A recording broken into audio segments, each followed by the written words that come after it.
Hello and welcome to my channel. For those of you who are already subscribers and regular viewers, welcome back. And to those of you who potentially might be new, maybe you found your way over here by a little search because you want to know more about the Céline trifold bag. Hello, good day to you, welcome. Right, so this is the Céline trifold bag. Now, I bought this earlier on in the year. It was back in January, and I bought this secondhand but grand from Vestiaire, which is a luxury retail site. Now, in terms of condition, when I bought this bag, it had been very, very lightly used, like 3 or 4 times.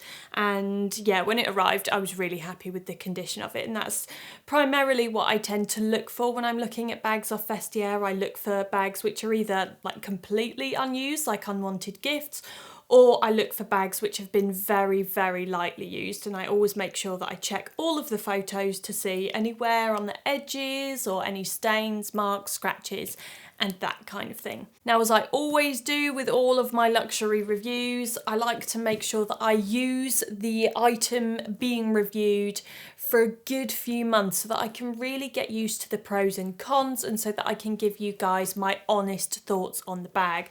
So this one, for example, I obviously have said I bought back in January, so I've been using this one for like 7 or 8 months now.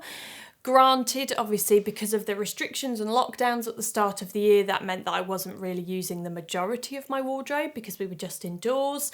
But I have tried to use this one as much as possible so that I can get to know all of the good points and the bad points. Right, so I'm going to start off with the pros. I'm going to start off being positive about the bag. So my first pro is size. So the one that I have here is the medium size, but they do come in lots of different sizes. They come in this size with this orientation, with it being more of a landscape, and there's also a slightly taller tote version as well.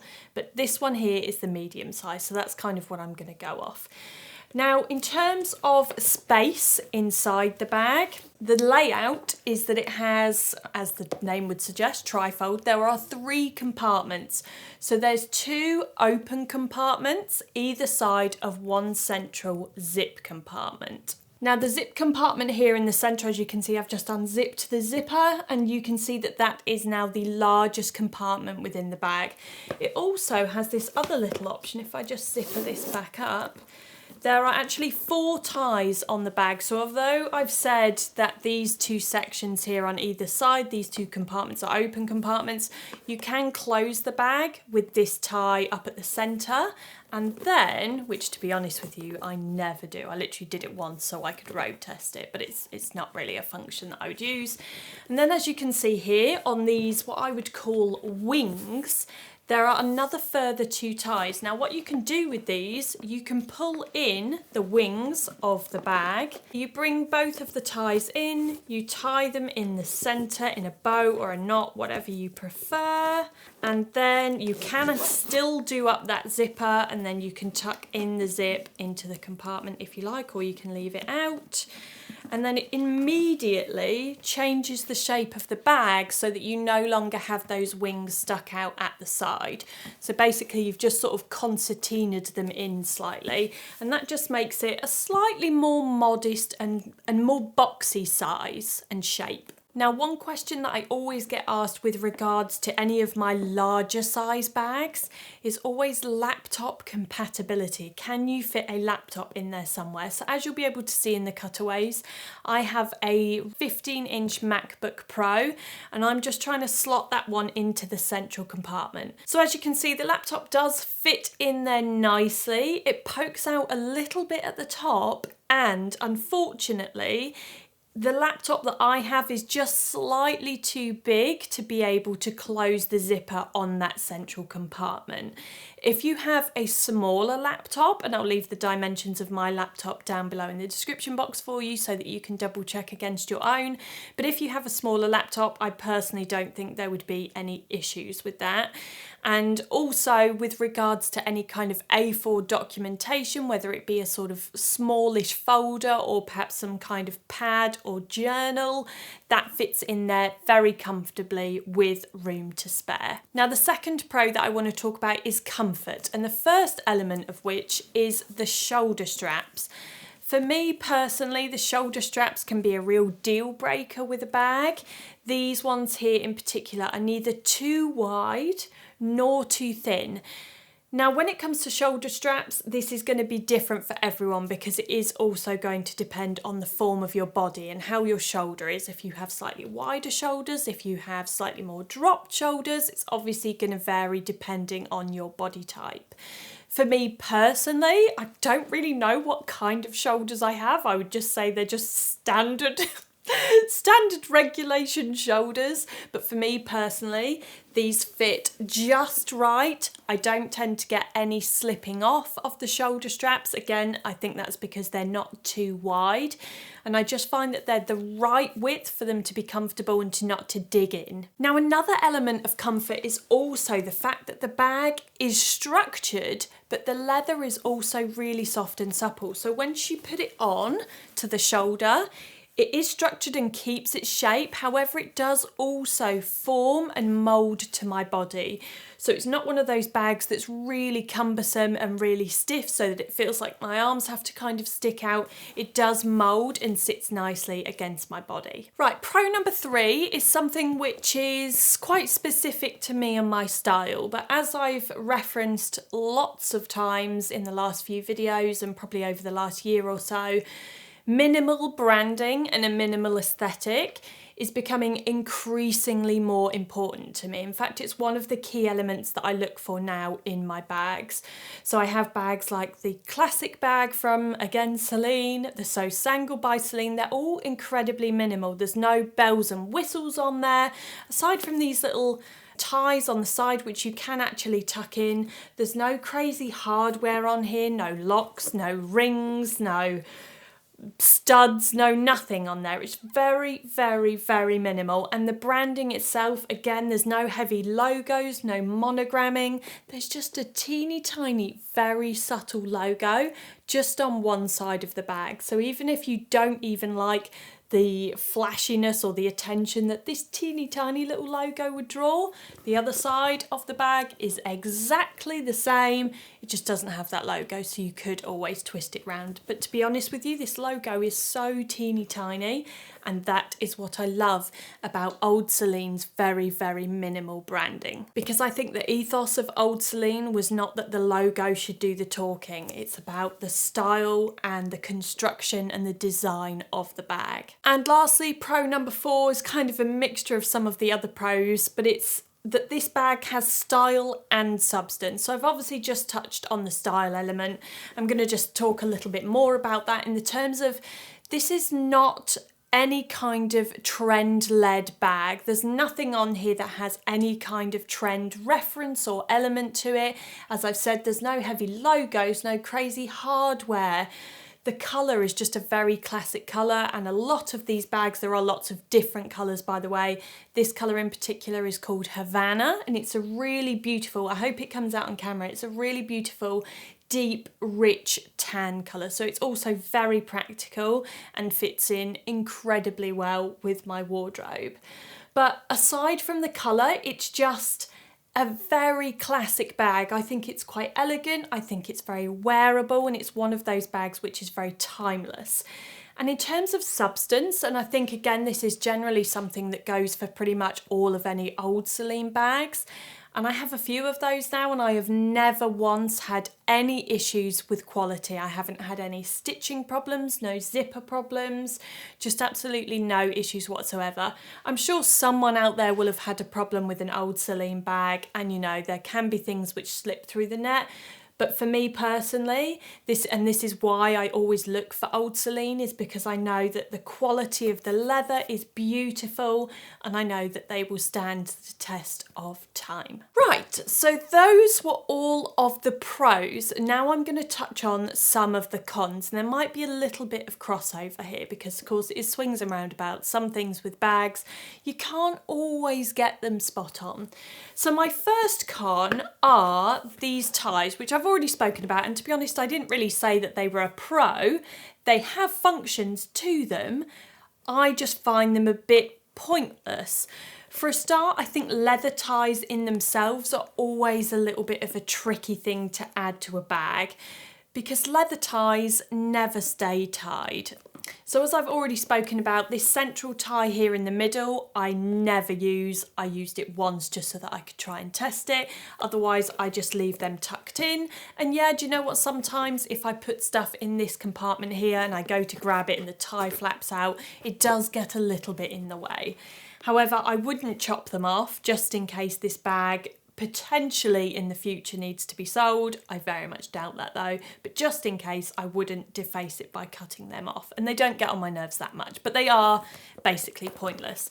And then the central ties here in this middle compartment, which I showed you guys earlier, how they kind of cinch in the bag, they just don't particularly hold well.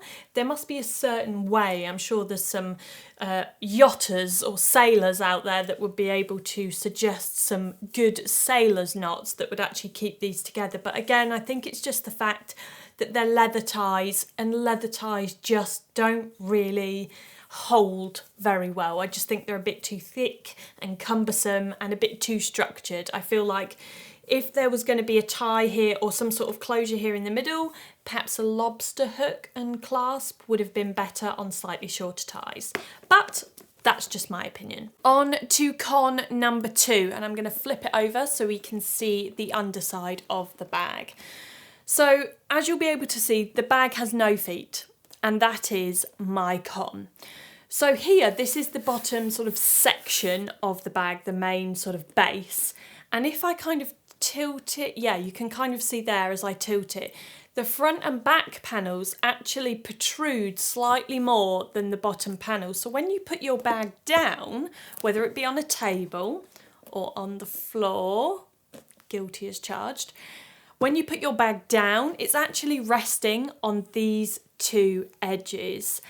And that, although I haven't noticed any wear and tear on there yet, but because there are no protective feet, I just feel like that's going to mean the edges are going to wear a little bit quicker. If anyone's got one of these and you've used it for a darn sight longer than I have, please do let us know down in the comment section below if you've had any issues with these like ridges with the edges here. Now, one little thing that you can do to combat that, aside from not putting your bag on the floor, it's advice I should really take myself, is to get one of these. Now, these are bag holders, bag table holders. So it comes, mine come in a little pouch. Mine is actually from the brand Zoops. They gave me this, I think, when I did a talk with them like a couple of years ago, and they gave me one of these in like a goodie bag, and it's the first time I'd ever seen one, and I was like, wow, that is a genius invention. So it's folded up. Loads of brands have these. In fact, there are loads which are non-branded. Some handbag brands even give you one of these when they sell you a handbag. So it's a little round sort of metal device, and it just sort of folds out like this, and then that flips around, and basically what happens is this goes on a tabletop, and it's got a little rubber section underneath for grip, and then it leaves you with a hook, so you can hang your bag off the table. These are very inexpensive. I will leave some links for them down below in the description box. I have this just sat with my hand sanitizer, my mask, and my card holder, and I have those just in my bedside table. Those are the key items that I just put and swap from bag to bag for daily use, like as and when I'm going to use the bag. So yes, just get yourself one of those because it is a really, really handy little thing to have. Also in terms of safety, they're quite good to have as well, especially if you're in a city. You can at least have your bag super, super close to you and on this hook, and it sort of hooks underneath the table so that if anyone were to go and sort of thieve it, they'd have to really get in and get in there. So yes, little handbag holder thing would be my sort of temporary measure for just preserving the lifespan of the bottom of your bag. Con number 3 is, again, let's look inside the bag. So I didn't reference any of this earlier, but there are 2 patch pockets in the large zippy compartment. and a further 2 patch pockets in one of the side compartments, the front compartment, the one with the logo. There are no small zippy compartments, and that is con. That is con number 3. Did I call it pro number 3 at the start of this? I don't know. Anyway, it's a con, it's a negative. Now, it's only a very mild negative, but it is my personal preference that I have a smaller, perhaps around sort of so size, zippy compartment within my bag, just for ease of access. And in there I like to put a phone, card holder, anything that's sort of any value or anything that's I really need and shouldn't lose. I would put that inside a zippy compartment just so it feels a little bit more secure. But I like to have it somewhere, like ideally I would have swapped these 2 patch pockets here for one zippy pocket so that you don't have to undo a massive zip compartment and then rummage around in here for whatever you need for your wallet or whatever. I would have had it just in here, zippy compartment, important things in there that you can easily access, you can dip in and out. But it doesn't have one. And now moving on to my final con, and I have to just say I've had to be really nitpicky with this bag, I really have. Con number 4 is actually going back to the shoulder straps, which I actually think, for me as I am right now, are the perfect height. And I know I just said this was a con and I'm just talking about pros, but they are the perfect height because on me personally, again, this is going to be kind of like the shoulder shape scenario. It's going to depend on how tall you are, how long your torso is. But for me and my proportions, the shoulder drop of the shoulder straps is spot on, it's perfect. It doesn't make the bag hang low enough that it would rub against my denim if I wasn't wearing a coat or if I wasn't wearing a jumper or whatever over denim. So therefore it means that I wouldn't really get any denim transfer on the back side of the bag. So that's kind of pro. However, the con to the shoulder straps is that you don't always just wear a jumper or a t-shirt or a light blazer. There's going to come to those seasons, the winter seasons, where you're wearing thicker coats. And although I have worn this with some of my winter coats, I've tried it with some of my other winter coats, those perhaps with slightly more of a cocoon shape or those with a dropped or back wing sleeve, and it's not ideal. It doesn't give you a lot of wiggle room. So there are pros and cons to the drops of the shoulder straps. So hopefully I've just covered kind of both of those. There's not a lot of playing room here if you've got a chunkier sort of garment on. Right, there we go guys, that was my review of the Céline trifold size medium colour Havana, bought secondhand but grand from Vestiaire. All in all, I have to say, as I just said, I had to really nitpick over those cons. All in all, this is a beautiful bag. I am so glad I managed to get my hands on one. Yeah, I honestly couldn't recommend this enough. If you are looking for like a smart work bag, maybe not if you've got a large laptop and you want to try and fit that in, it might not be so practical. But if you are looking for something that is a really nice, elegant and minimal work bag and you want a designer one, I would definitely have a look for one of these secondhand but grand. So if you've got any questions, as always, if there's something that I haven't quite touched on, I'll leave the measurements for this one down below in the description box. So if you are looking for one secondhand and you want to just compare the measurements, those will down below for your reference. But if you've got any other questions on anything that I haven't spoken about, any queries, whatever it may be, do pop those down in the comments section below and I'll get back to you ASAP. Thank you, as always, for watching, and I will see you all next